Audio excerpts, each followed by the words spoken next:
Welcome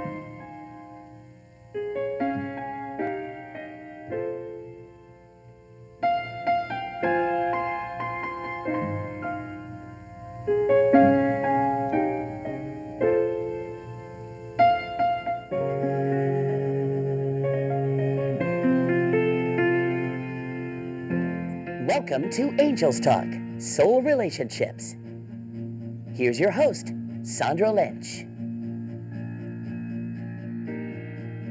If you look at the Hindus and the Buddhists that believe in reincarnation, that's a different way of looking at souls. The journey of a soul may take different forms in each life experience and work its way up the chain of complexity until it becomes human, and maybe even relive the human life several times, as some people believe.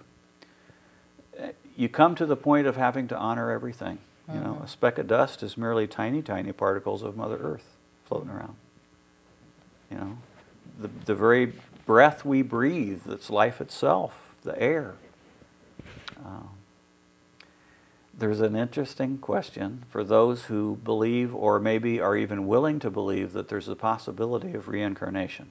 And if you do, then there's an interesting saying that this is the life we've been dying to have. This is the life we've been dying to have.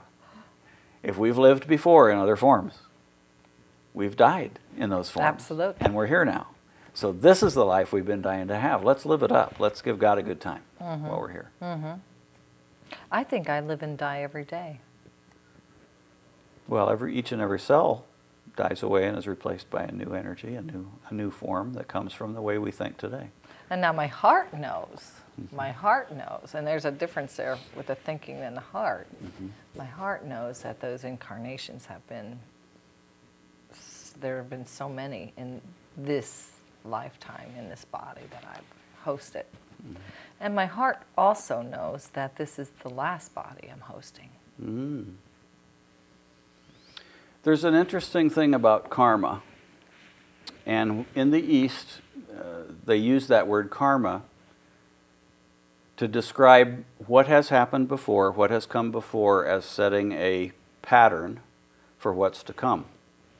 And it's almost like it's imprisoning, that it's hard to break out of, that it explains the reasons we do things. But in the spiritual teaching that I'm coming from, we believe that cause and effect, the effects in our life, the things we bring to us, the things we experience, are caused by our current beliefs, the beliefs we hold or have held until we change them. And we believe that we can change our karma when we come to new beliefs about things, new thoughts about things. That's why they call it the New Thought Movement. We replace old negative thoughts that no longer serve us with new thoughts based in truth, based in the truth of who we are. And the truth of who we are God expressing. And God is perfect, and God is loving, God is peaceful and joyful and happy and powerful. And so are we, because we're one with God. We are the way God expresses individually. You know, if I could think of God as this personality that just wants to express itself and experience itself in every possible way, then He chooses to do it through each one of us in our own individual ways, all of them. And when I come to that belief, then I have to honor everyone and everything, and I have to know that I can change. You can also change the past. The past. Yeah, I can go to a new place anytime I change my thinking.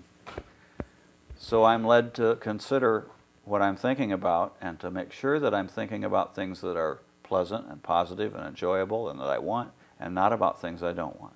So then where does faith come in your spiritual practice?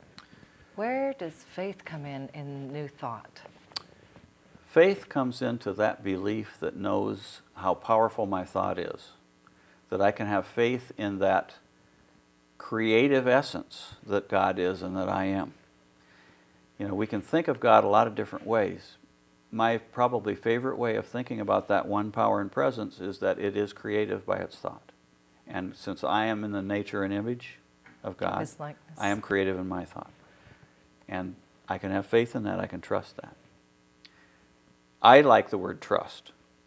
It's one thing to have faith in something.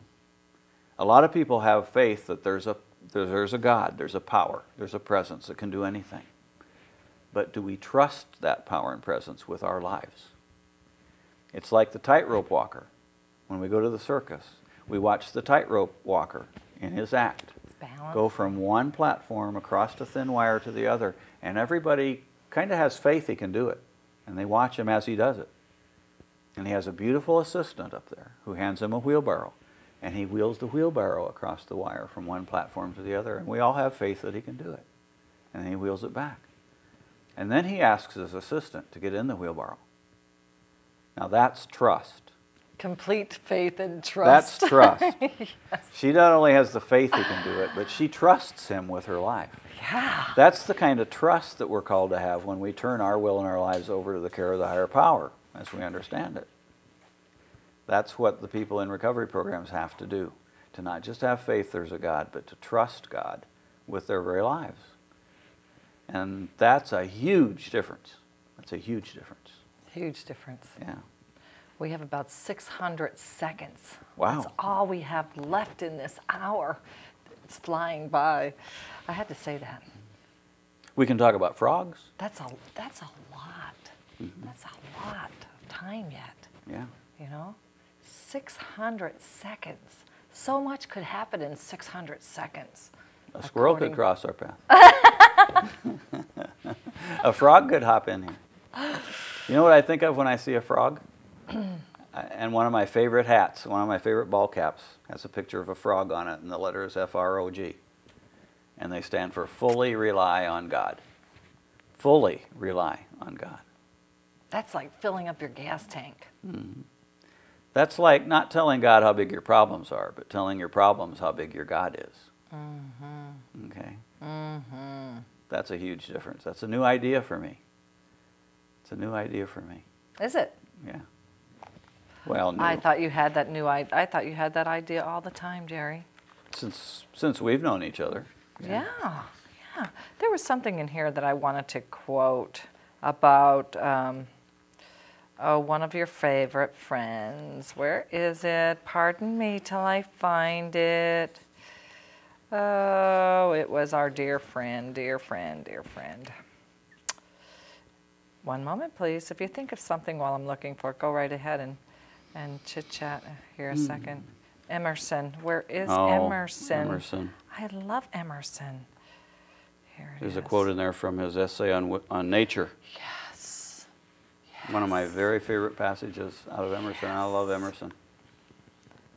Do you remember what page it's on? No, I haven't thought I memorized had the page it. or even the chapter, but it says, thought I had cast it. yourself in the middle of that power, in the middle of that presence, in the middle of that life. It's a surrender to the presence, to the power. Yeah, I thought that would be something nice, and I did have it here all figured out, and it's gone. So you know, we're into the next chapter. So I wish a reader would call in and ask questions about some of the things that may or may not be in the book, or some things we've talked about already. Maybe we can expand on them a little bit. well,